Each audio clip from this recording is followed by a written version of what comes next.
a story with you. A lot of people watch murder podcasts and just crazy stories, tales from the crypt. If you're from my area, you'll remember that. This is a combination of all those things. So, the room we're sitting in right now is the den of my grandmother and grandfather's home. These two were absolute pioneers, visionaries. In their day, the things they did were not necessarily unheard of, but just you didn't see it a lot. These two married young, had three babies, bought their big house, put them and their babies in, and raised them up, and they were like very active members of society. My granddad owned a mechanic shop. They owned a donut shop. My grandmother had a newspaper stand. She like wrote, print her own newspaper. It was crazy. They were well connected, and my granddad's brother was a Freemason for the local lodge, and his brother was about 10 years older than him. The brother asked my granddad, his brother, to join, like invited him to join. Well, you have to pay a certain amount of money, like, or you have to make a certain amount of money to even be invited, like, to this club, society, club, lodge, whatever. Well, my grandma was part of what's it called, Ladies of Society or Historical Ladies of Society or something to that effect. She was a freaking Eastern Star. And then my granddad joined the Masons. Well, they have free and accepted Masons here, so it was kind of like a family thing. He was invited naturally by his older brother. Well, it turns out, this is the juice of the story. I'm going to cut to, like, shorten this up a lot. Okay, my grandparents are well known and well liked to the point that they, at one time or another, hosted these famous country singers. Their van broke down here, their transmission gave out, and my granddad just offered to put his in theirs. And so, since he did that, these people stayed here with them at their house. They stayed at this house with them. I'm not going to name drop anybody, but there's pictures and stuff left in the house. There's an instrument signed by the guy, all this stuff. That's not important. It continues on. Once their tour bus is fixed, whatever, my grandparents get on that bus with them and go to Nashville. And when they're in Nashville, my grandmother does a freaking fundraiser and raises a bunch of money for their town and puts a water park in their town. So, like, my grandparents' last names are on a lot of stuff here. However, after that, my grandmother came back, and I guess she was a little braggadocious. I don't know. This is a small town. The point is, she started printing stuff in the newspaper. People did not like hearing about themselves, and it made her a target. It made him a target.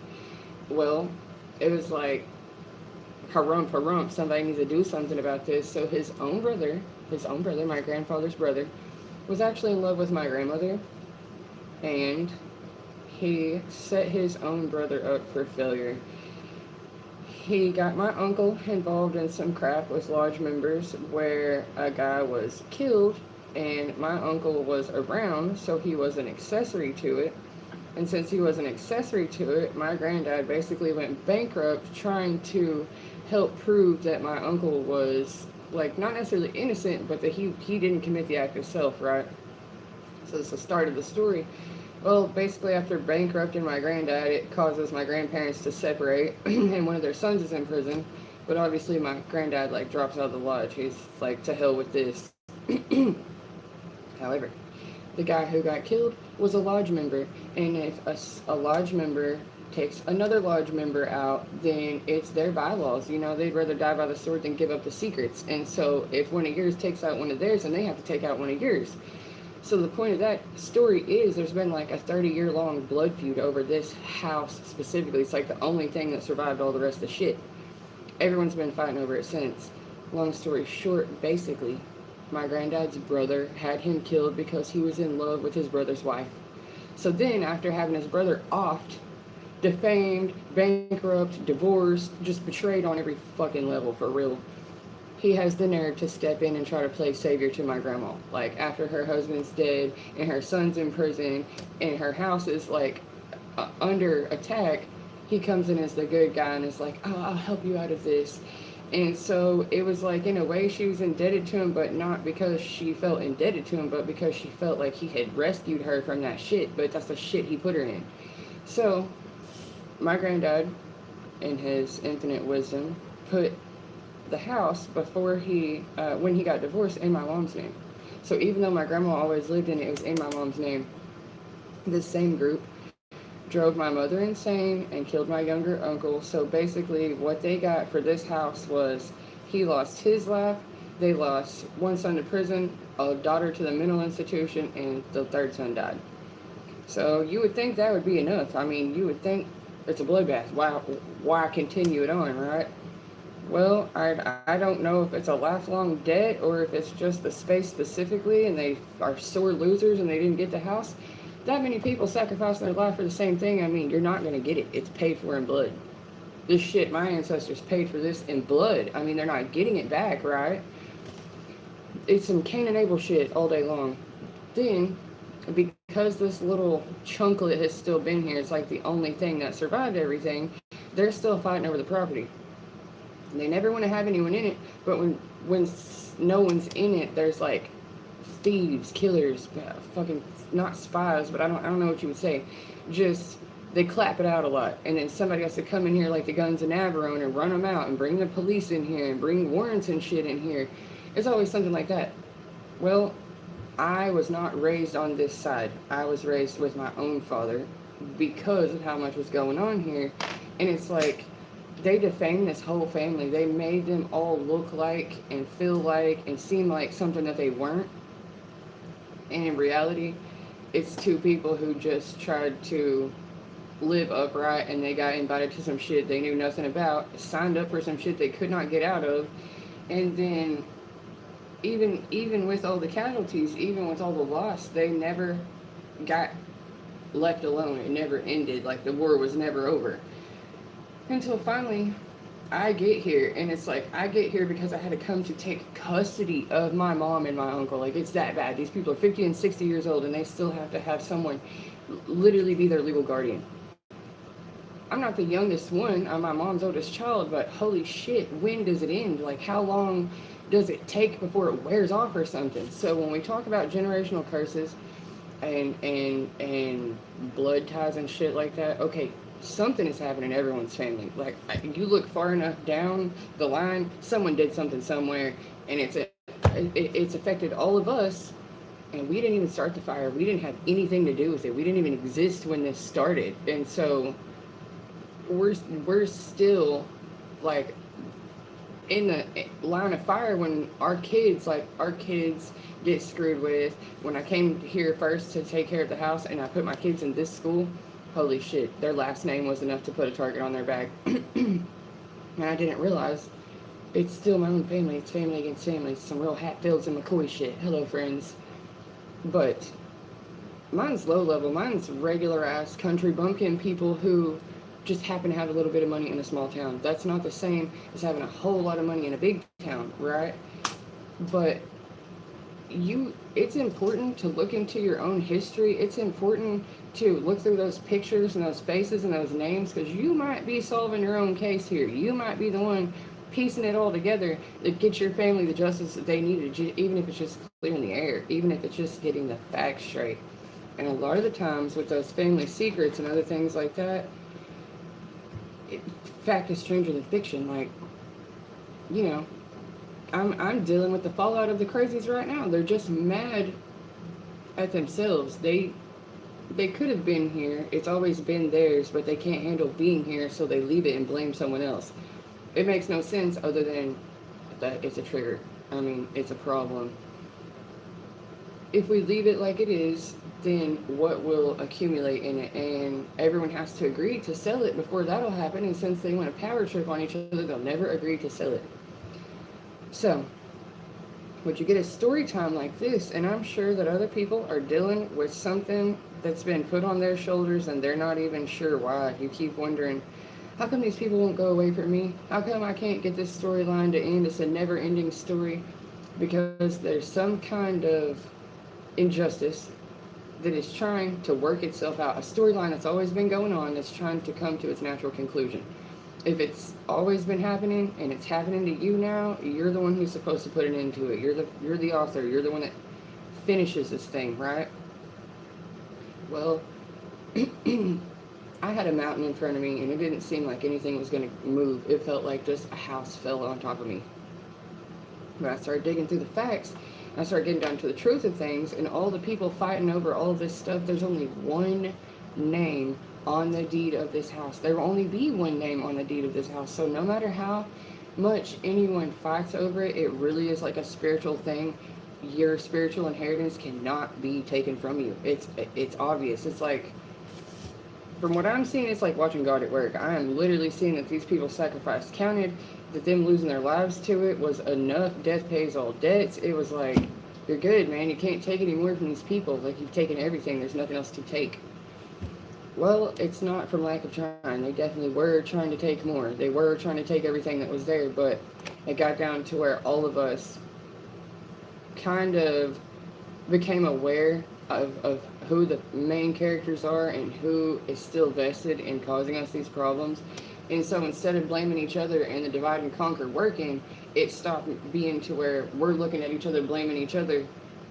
We've all gotten together to backtrack. Where did this start? And we figured out where the start is. But the crazy thing is, the person who started it is like on their deathbed, old as shit, just time eroded this person. It wasn't us getting to him, and it wasn't us calling him out on it, and it wasn't everybody having their aha moment like Katya. It's actually just this dude's wife that he married died first. Actually, it was the son that died first, natural causes. Then it was his wife that died, and now he's the one deathly ill with no one to take care of him and scared and alone. It's crazy. What goes around comes around, and whether we keep this spot or not, whether we keep the fight going or not, either way, everybody who's been involved is getting that backfire, man. That, like, they're not just losing health, they're losing sleep, they're losing property, they're losing their children, they're losing. It's crazy. You may have suffered, but they also brought that suffering on themselves. As you're trying to work your way out of it and you're trying to figure it out and stop those patterns from repeating in your own life, they who started it are now suddenly getting this, like, reckoning, this situation to where they thought they got out of it. They thought they got away with it. They thought enough time had passed that it was irrelevant, but it's not. Now is actually where it's all showing up at one time, and the younger generation is calling them out on their shit before they leave. Like, confess, confess, confess, and it's crazy. I don't even think we really expect anything out of them except the truth. And if they're dying anyways, you might as well get it off your chest. I mean, we know the truth, but saying it might make them feel better on their way out. It doesn't matter if they agree with the truth or not. The truth is the truth, and no amount of lying or burying it or changing it or redirection is going to do anything about that. So for those of us who've already suffered the sufferings and you're getting through that, keep looking forward. Keep your eyes forward. We're not going back there. We're not walking the same way. Those deals they took, that shit they signed up for, maybe they didn't know better, but we do. And let's let the fallout be the reason why we don't do it again, okay? I gotta go. It was fun telling this story. I have other ones, but they're a little pissy. They're a little pissy with me right now for even being in the house, but I'm still the caretaker to the house, so I have to. I'm like legally obligated. I said, yeah, I will make sure nothing is happening to it. Well, sometimes, even though you know it's going to be very hard on you, and even though you know they're going to come at you, if you're the one who was sent, it means you're the one capable of doing it. It doesn't feel good when you're doing it alone and they all turn on you, and nothing unites like a common enemy. My whole family over here was up their own asses and around the corner until there was me to target as a group, and then they banded together, and then it was get her, she's the bad guy. I don't care. I've liberated all these fools from their imprisonment, which was, i.e., this house, this thing that they just couldn't get off of them, and I'm not selling it. Their homeless asses will have to have somewhere to come back to when they're done causing trouble, and I'm pretty sure that's the reason their parents left it to them and fought so hard to keep it, because they know their kids are little troublemakers. It turned out their grandkids were too, but at least one of us walks upright and is like, I will restore the dignity back to your home. Like, I'll treat your house like a home. I won't treat it like a makeshift jail cell or a flea market or a encampment I'm not gonna let them tear down what these people lost their lives over.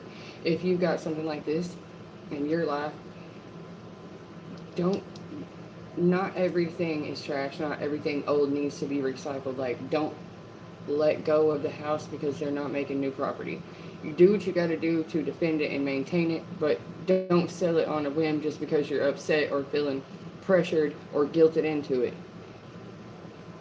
These homes took a long time to pay for. These homes took a long time to build. And even with everyone downsizing and multifamily living and things like that, if you have a family home left to you, don't automatically get rid of it. Even with the bloodstains and the dirt and the cobwebs on it, it's worth saving. You need something, a foundation to start on. Even if you have to clean up all the mess, maybe that's the reason that the mess was left for you. You're the one capable of doing it.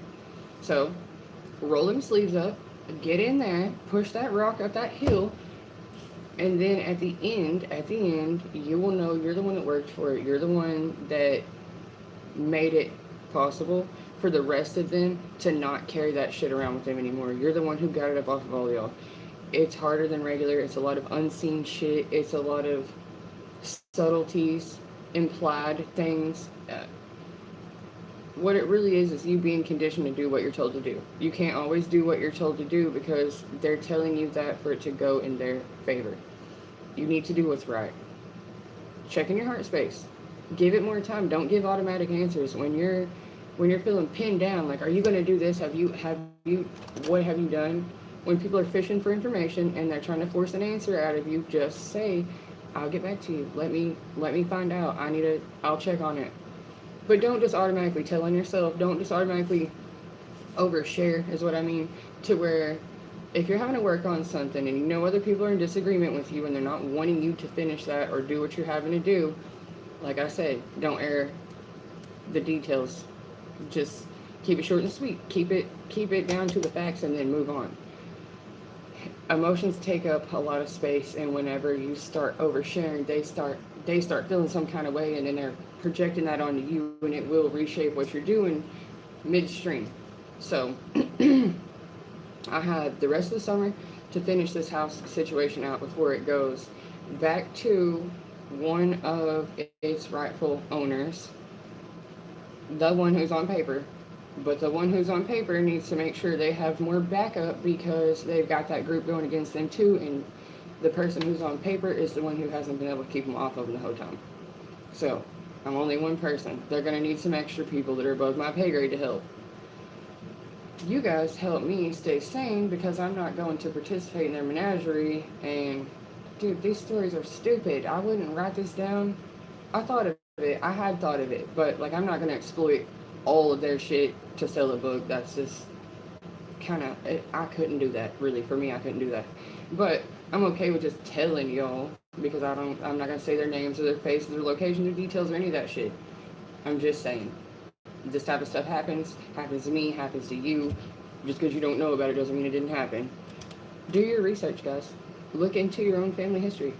Check and see who the people around you really are. Like, how did it come to this? If your life feels chaotic and frantic and it's always falling on you, try to backtrack it and see why it keeps falling on you. What part do you have to play in this story? It doesn't mean you caused it, but you might be the one solving it, right? So, take your time. Don't let people force the decision on you. Don't guilt yourself into appeasing them or trying to do what's best for the group when what's best for the group probably already had a chance to come about and just didn't. If it's being put on you to make the hard decision that nobody else wants to make, it's because once you make that decision, they want you to be the fall guy. They want you to be the one to blame when they say, I don't like how this worked out. You have to be okay with that. You have to be okay with that. And if they didn't trust your decision making, they wouldn't have freaking thrown it on you, right? Until next time, guys, I love you. Wish me luck. This summer's kind of sucking, but we'll get done with it, right? And then I'll be reporting live from somewhere else. Until then, guys, stay vigilant. Do your research. Tell your family you love them.